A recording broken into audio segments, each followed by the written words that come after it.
Hey y'all, it's Lonnie Flowers. I know I've been MIA for a little while now. I've just been taking a social media break. And let me just say, I feel great. Like what I would imagine that a computer feels like after a hard reset, just refreshed and transformed. That's actually not what I want to talk to you about, though.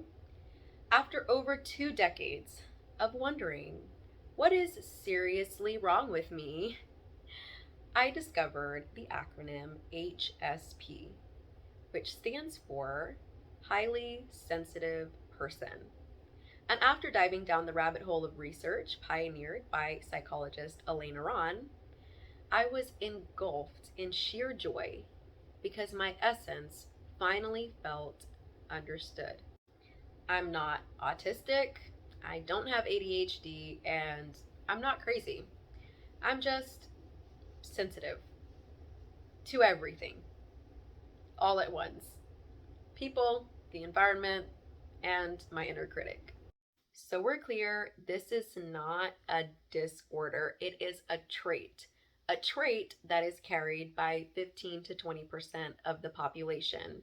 So, like 1 in 5 people. Basically, what it is an overactive central nervous system combined with a keen attention to detail.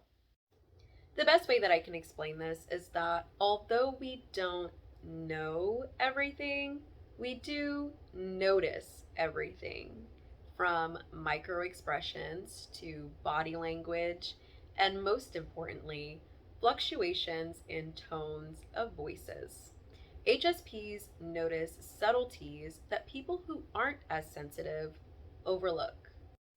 Arguably, the sensory input that we perceive is not always helpful. However, once our nervous systems have decided that there is a lot going on, they cannot be reasoned with. And I really just want to say that I hope you don't think that I think that I can read people's minds, because that couldn't be further from the truth. If I could, I'd be a lot happier. And while HSPs are considered to be human lie detectors, we don't catch everything. Furthermore, it is a spectrum, and where I fall on that spectrum, I don't know. I just know it's me. I'm an HSP. And while this trait does have its benefits, it is not all sunshine and roses. As you can imagine, the deeper that one's emotional insight is the deeper that their capacity to feel pain is. And I know there's going to be some people that are going to be like, well, it sounds like you're just an empath. I would not necessarily describe myself as an empath because I'm not exactly empathetic. When I say I felt that, like, I really mean I felt that. Like, I didn't want to, but I felt that, on like a nervous system kind of level. Like, yeah.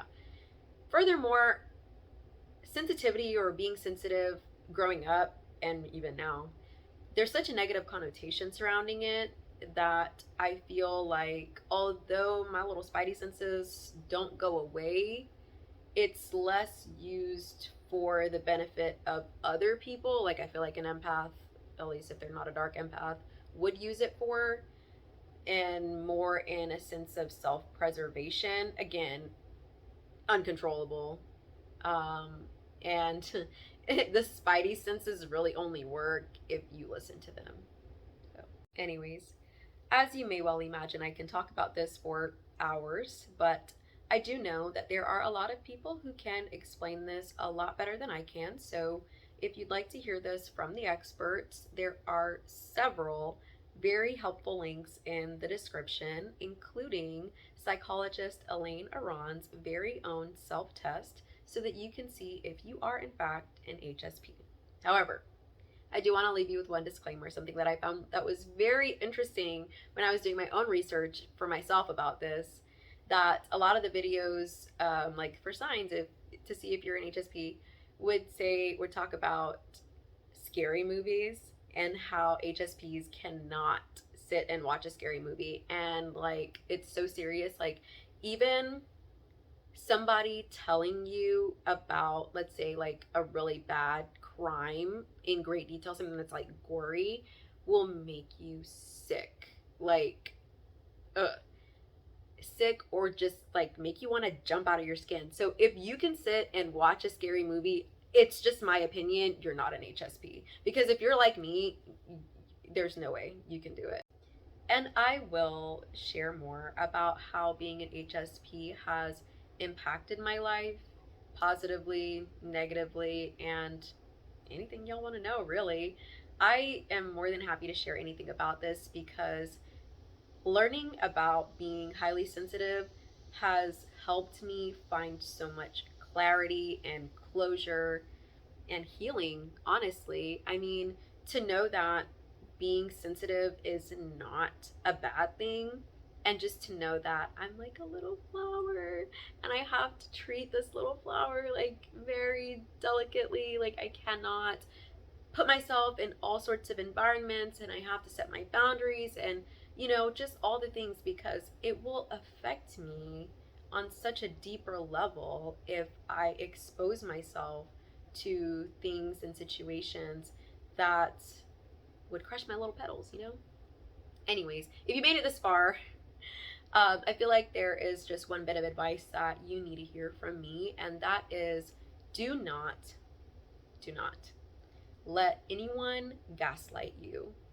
Do not gaslight yourself. And I have to say this because for so long, I would doubt or, just throw away whatever perceptions and things that I picked up on. Um, and I would end up being right at the end of the day. It's one of those, like, you got to learn how to trust your instincts. But the advice, aside from don't let anyone gaslight you and don't gaslight yourself, is if you remain an objective thinker, an open minded person, an unbiased, for the most part, person, and you just take things for what they are, be observant and take things at face value as what they are. As an HSP, I am prone to overthinking, and sometimes I don't want to say that it helps. Sometimes it helps, but for the most part, what you get the first time that you look is what it is. So, anyways, let the Holy Spirit lead you and your intuition, of course, and God bless you.